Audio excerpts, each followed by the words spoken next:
one is going to be is from a confidence perspective.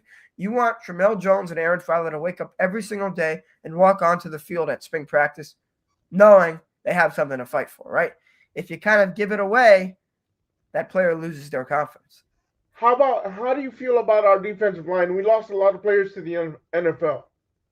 Yeah, the defensive line is not going to be as good as last year, but I think the guys behind them, the linebackers, they are going to take a huge leap just because they were so young last year. Look at a guy like Jaden Woods, who was a true freshman last year.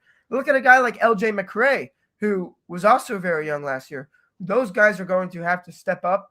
And yeah, obviously all the talk has been on the offensive side of the ball, and also the offensive line because, the Gators graduated some big-time players like Our Barber. trenches are my concern.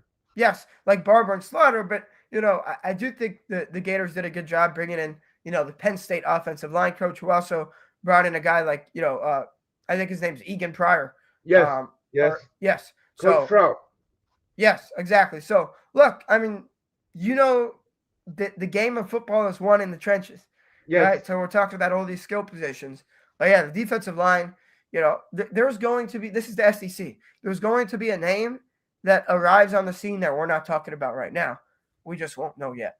And how do you feel in terms of the running back room? Because I know Baugh should be our number one. He should be the dog.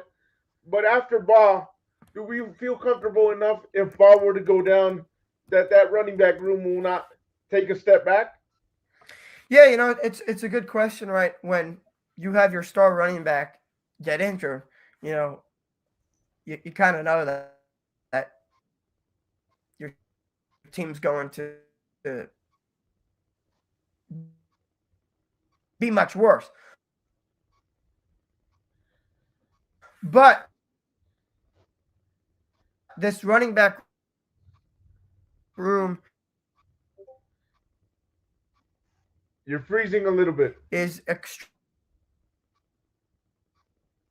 deep. I mean, obviously, me now. You're freezing a little bit. Is that good? Is that better? Now you're better.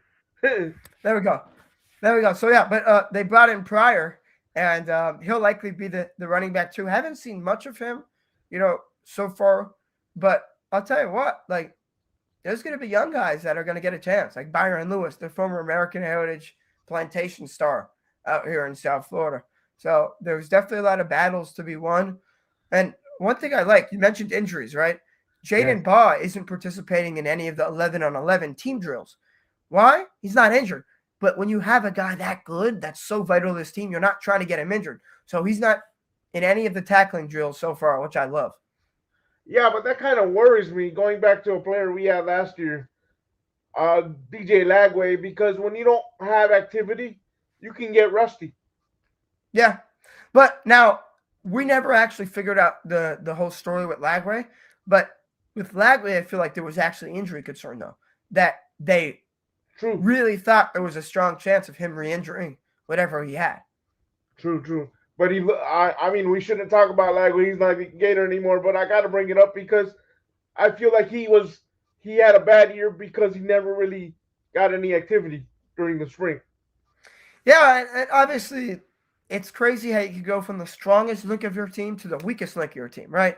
I mean, This is a guy that wasn't just, supposed to live up to 5-star recruit expectations.